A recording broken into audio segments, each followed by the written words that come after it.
Assalamualaikum warahmatullahi wabarakatuh. Selamat pagi semuanya. Nah, dalam mata pelajaran simulasi komunikasi dan digital pada hari ini, kita akan mempelajari materi mengenai aplikasi pengolah kata. Nah, silakan disimak materi berikut ini. Pengenalan aplikasi pengolah angka. Nah, salah satu aplikasi pengolah angka ini merupakan Microsoft Excel. Nah, Microsoft Excel ini program untuk membuat spreadsheet. Nah, spreadsheet ini memungkinkan untuk mengatur informasi yang terbentuk dalam baris dan kolom, atau biasa disebut sel, dengan tambahan rumus matematika. Nah, dalam Microsoft Excel ini terdapat worksheet atau lembar kerja. Nah, ini merupakan kumpulan dari 256 kolom dan 65.536 baris. Nah, kemudian ada workbook atau buku kerja, merupakan kumpulan dari 256 worksheet yang tadi. Nah, untuk membuka atau memulai Microsoft Excel hampir sama dengan aplikasi Office lain. Biasa dibuka di menu, kemudian masuk ke Microsoft Office, dan di dalamnya biasanya ada Excel. Nah, di dalam Excel itu ada apa aja sih? Nah, yang pertama ini yang sering kita temui yaitu sel. Sel ini berisi teks, angka, atau formula. Apabila sel tersebut berisikan alfabet atau simbol, maka sel tersebut berfungsi sebagai label. Dan apabila sel tersebut berisikan angka atau simbol, maka sel tersebut berfungsi sebagai value atau nilai. Nah, dapat dilihat dari contohnya. Yang bagian baris pertama itu disebut label karena berisi alfabet atau simbol. Nah, kalau yang di bawahnya berisi value atau nilai karena diisi oleh angka atau simbol. Nah, untuk mengenali sebuah sel, digunakan nama kolom dan nomor baris. Gambar di samping adalah contoh sebuah sel dengan alamat A1 yang ditulis pada name box. Untuk berpindah dari sel satu ke sel yang lain menggunakan tombol panah atau langsung klik mouse. Nah, kemudian ada range. Jika kamu memilih beberapa sel sekaligus, maka kumpulan sel disebut adalah range. Range dapat dikenali dengan alamat awal sampai dengan alamat akhir dengan nama yang diberikan di dalam name box. Nah, kemudian ada format sel.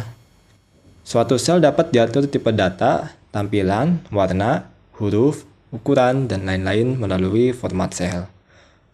Dan untuk menampilkan format sel ini bisa klik kanan pada sel, kemudian pilih format sel. Nah, kemudian yang paling penting nih ada formula. Formula itu apa sih? Formula itu adalah instruksi yang terdapat dalam Excel yang bertugas untuk melakukan perhitungan angka. Nah, operator matematika standar yang digunakan adalah ada plus, minus, kali biasanya disimbolkan dalam bentuk bintang, pembagian yang biasa diwakilkan dengan simbol slash atau garis miring, dan perpangkatan biasanya ditandai dengan tanda kutip segitiga di atas. Jika terdapat banyak tanda kurung dalam suatu formula, maka yang akan dikerjakan terlebih dahulu adalah angka dalam tanda kurung terdalam. Nah, yang paling duluan dikerjakan itu berarti yang paling dalam kurung. Nah, kemudian penulisan formula harus dimulai dengan tanda sama dengan. Ketika kita ingin membuat formula, kita awali dulu dengan simbol sama dengan dulu. Nah, kemudian apabila tidak dimulai dengan tanda sama dengan, maka harus dimulai dengan tanda simbol plus atau minus. Maka tanda sama dengan akan otomatis akan ditambahkan. Nah, misal kita ingin membuat formula, walaupun kita tidak memasukkan simbol sama dengan, maka nanti akan otomatis sama dengan itu akan muncul dengan sendirinya. Nah, untuk mempercepat prosesnya, formula yang sudah dituliskan dapat diteruskan dengan menggunakan fill handle atau kotak hitam di kanan bawah sel aktif ke sel berikutnya. Nah, kemudian ada absolute, semi-absolute, dan relative cell. Apa sih itu? Nah, yang pertama ini relative cell. Alamat sel bergantung pada sel tujuan, sehingga hasil copy rumus atau fungsi ikut berpengaruh. Nah, misal di baris 4 kolom F, di situ ada total 6.000 dari harga ballpoint. Nah, rumusnya itu kan dari D4 dikali E4. 2000 dikali 3 sama dengan 6000.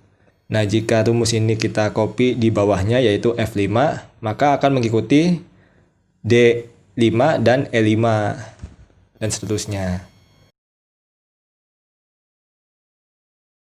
Lalu kemudian ada semi-absolute cell, yaitu alamat sel absolut yang hanya di kolom atau barisnya saja. Isi dari sel apabila digunakan dalam suatu perhitungan tidak semuanya berubah. Nah, bisa dilihat dari contoh semi-absolute cell berikut ini. Nah, dapat dilihat dari kolom G baris 4, G4. Di situ menampilkan value 6000, di mana itu merupakan hasil dari perkalian D4 dan juga E4, 2000 dikali 3. Nah, di bawahnya G5 itu 50.000, sedangkan E5 dan D5 2500 dikali 25. Nah, hasilnya beda. Nah, dalam hal ini perhitungan formulanya benar perkalian, namun entah apa yang dikalikan. Perhitungannya salah karena dalam hasil G5 ini rumusnya D4 dikali E5, dimana 2000 dikali 25. Rumusnya tetap di copy, namun value-nya yang dikali salah. Nah, lalu kemudian ada juga absolute cell. Isi dari sel apabila digunakan dalam suatu perhitungan tidak akan berubah.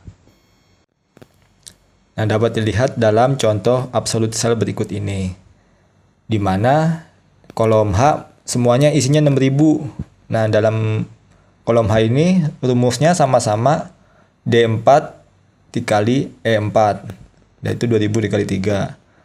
Nah, di bawahnya tidak mengikuti kolom di sampingnya, jadi mengikuti hanya D4 dikali E4 saja.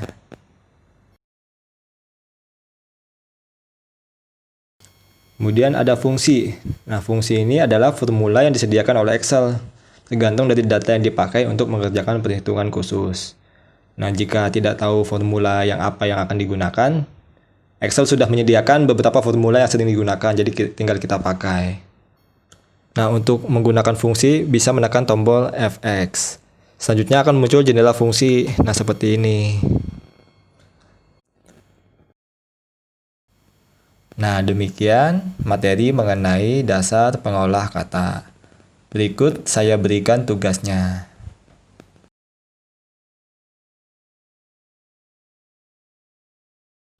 Nah, demikian materi mengenai aplikasi pengolah kata. Jika ada yang kurang dipahami, bisa bertanya melalui Google Classroom atau grup WhatsApp. Wassalamualaikum warahmatullahi wabarakatuh.